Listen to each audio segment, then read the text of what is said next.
અમદાવાદમાં વસ્ત્રાપુરમાં દર્દીના પરિવારે ફરિયાદ નોંધાવી તો સાલ હોસ્પિટલના ડોક્ટર વિરુદ્ધ ફરિયાદ નોંધાવવામાં આવી છે।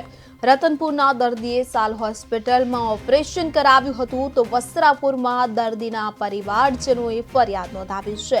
તો રતનપુરના દર્દીએ સાલ હોસ્પિટલમાં ઓપરેશન કરાવ્યું હતું તો સાલ હોસ્પિટલના ડોક્ટર વિરુદ્ધ ફરિયાદ નોંધાઈ છે।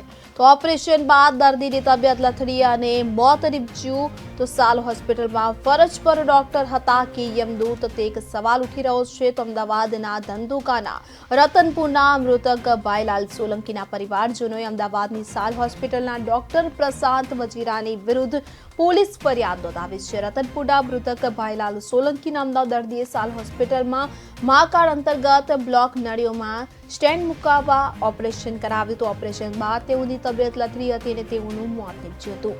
સાલ હોસ્પિટલના દર્દીઓની સારવારમાં પણ ડોક્ટર પ્રશાંત વજીરાની બેદરકારી દાખવ્યાનું સામે આવતા મૃતક ભાઈલાલ સોલંકીના પરિવારજનોએ સાલ હોસ્પિટલના ડોક્ટર સામે પોલીસ ફરિયાદ નોંધાઈ હતી અને ન્યાયની માંગ કરી હતી। 7, 7:30, 8 ગાળામાં એ વળીને પાછા મારા ફાધરને લાયા, પણ મારા ફાધરનો જીવ હતો નહીં। પછી એમને મને જાણ કરી નહીં। પછી 10-15 મિનિટ આઈસીયુમાં લઈ ગયા। પછી 10-15 મિનિટ પછી મને બોલાયો અને કીધું કે તમારા ફાધર તોફાન બહુ કરે છે અને હાથને પગને એવું બાંધી દીધેલો હતો। પછી 10, 10:30 ગાળામાં મને એમને કીધું કે તમારા ફાધર અવસાન પામ્યા છે। જેવું માણા વહી ગયું બરોબર, પૈસાનું અમે શું કરવા, પૈસાની ઈ તો પણ અમારું સ્વજન ગુમાવ્યું।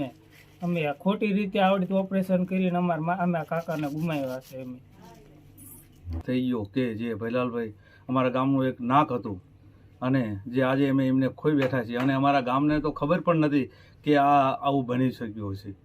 અને છતાં આ તો સારો એવો માણસ થઈ ગામડે આવ્યા પછી જે હોસ્પિટલ પાછા લઈ જવામાં આવ્યા અને પછી બીજા દિવસે તેમને મૂજ જાહેર કર્યા અને ઘરે આવવાથી કોઈને ખબર નથી ગામ લોકોને। અને આ તો સવારે ખબર પડી કે ભાઈ આવું મોટું